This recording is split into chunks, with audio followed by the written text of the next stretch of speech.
Shalom Bapak Ibu Saudara-saudara yang dikasihi oleh Tuhan, selamat pagi dan salam sehat untuk kita semua. Puji Tuhan, pada pagi hari ini kita berjumpa kembali dalam program Renungan Harian GKP Ohali Perdana Kusuma. Sebelum kita memulai kegiatan kita, saya mengajak kita semua untuk membaca merenungkan firman Allah.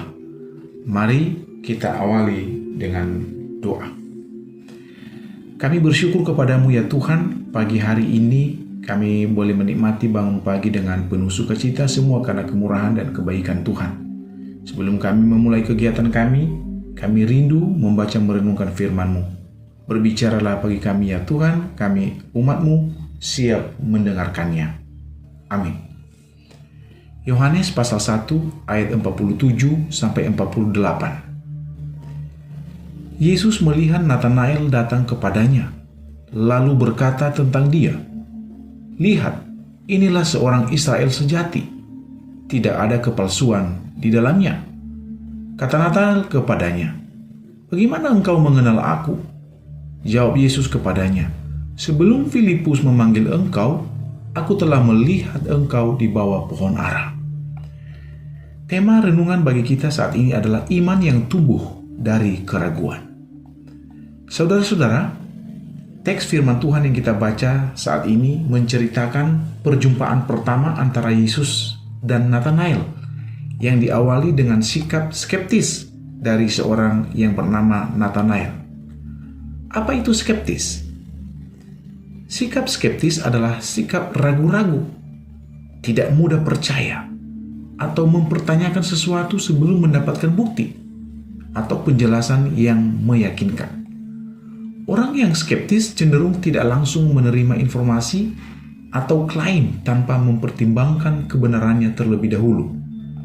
Nah, dalam konteks iman, seperti Natanael dalam Yohanes 1, 47 sampai 48 tadi, sikap skeptis berarti memiliki keraguan terhadap sesuatu yang belum dipahami atau diyakini sepenuhnya.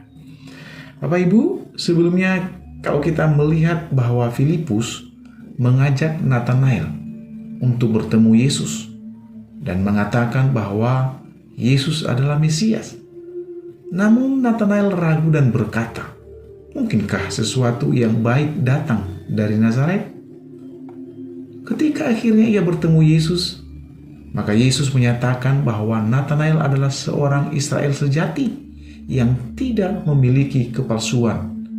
Natanael heran karena Yesus mengenalnya bahkan sebelum mereka bertemu saat ia masih di bawah pohon ara. Pengalaman ini mengubah sikap Natanael dari ragu-ragu menjadi percaya. Saudara-saudara, ada beberapa hal yang menjadi perenungan kita melalui bacaan ini. Yang pertama, Tuhan mengenal kita lebih dalam dari yang kita sadari. Yesus tidak hanya melihat Natanael secara fisik, tetapi juga memahami isi hatinya. Ketika Yesus berkata, "Lihat, inilah seorang Israel sejati, tidak ada kepalsuan di dalamnya." Itu menunjukkan bahwa Yesus mengetahui siapa Natanael sebelum mereka bertemu. Begitu pula dengan kita, Bapak, Ibu, Saudara, dan saya. Tuhan mengenal setiap bagian dari hidup kita, baik itu kelemahan kita, kelebihan kita, keraguan-raguan, maupun niat hati yang terdalam yang ada dalam diri kita. Tidak ada satupun hal yang tersembunyi dari Allah. Mari kita lihat Mazmur 139 ayat 1-2 berkata, "Untuk pemimpin biduan Mazmur Daud, Tuhan, Engkau menyelidiki dan mengenal aku. Engkau mengetahui kalau aku duduk atau berdiri. Engkau mengerti pikiranku dari jauh." Banyak kali kita berpikir bahwa Tuhan hanya melihat apa yang tampak dari luar. Tetapi sebenarnya Dia juga memahami segala pergumulan, ketakutan, kerinduan dan harapan yang ada dalam diri kita. Bahkan sebelum kita mengungkapkan isi hati dalam doa, Tuhan sudah mengetahuinya. Akan tetapi Dia tetap menginginkan saudara dan saya untuk datang kepadanya dengan kejujuran dan ketulusan. Seperti halnya Natanael yang awalnya skeptis, tetapi tetap mau bertemu dengan Yesus. Yang kedua, keraguan bisa menjadi awal pertumbuhan iman. Nathanael awalnya skeptis ketika mendengar tentang Yesus dari Filipus. Ia meragukan bahwa sesuatu yang baik bisa datang dari Nazaret.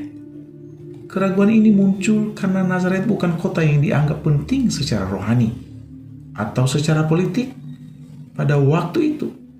Namun meskipun skeptis, Nathanael tetap datang dan bertemu dengan Yesus.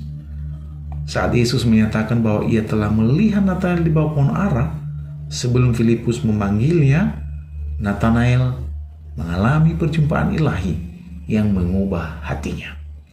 Dari seorang yang ragu, yang langsung mengakui, "Rabi, engkau anak Allah, engkau raja orang Israel." Kisah ini menunjukkan bahwa keraguan bukanlah akhir dari iman, melainkan bisa menjadi titik awal pertumbuhan iman. Ketika kita membawa pertanyaan atau keraguan kita kepada Tuhan, Dia akan menyingkapkan kebenarannya dan menuntun kita pada keyakinan yang lebih dalam.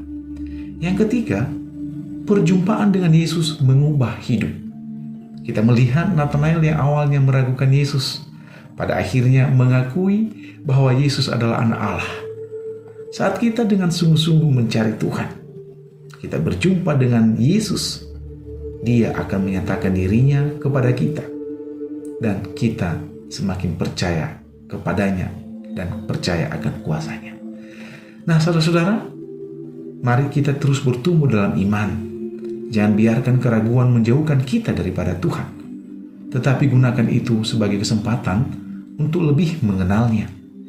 Iman yang sejati bisa bertumbuh dari keraguan, asalkan kita mau mencari dan mengalami Tuhan secara pribadi.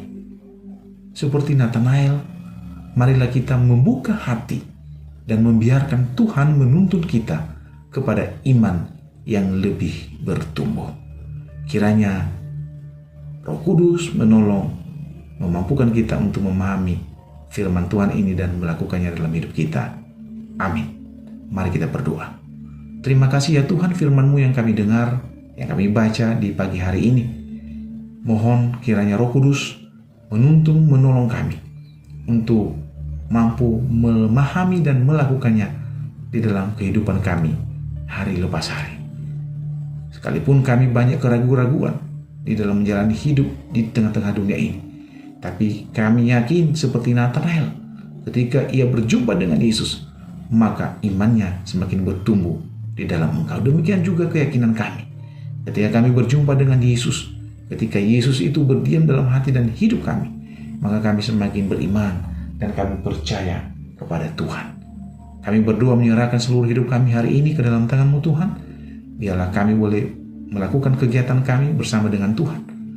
Apabila di antara Bapak Ibu jemaat yang merasakan sakit kelemahan tubuh, Tuhan jamah, Tuhan sembuhkan.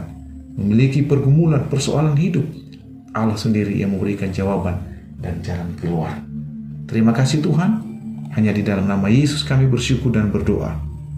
Amin.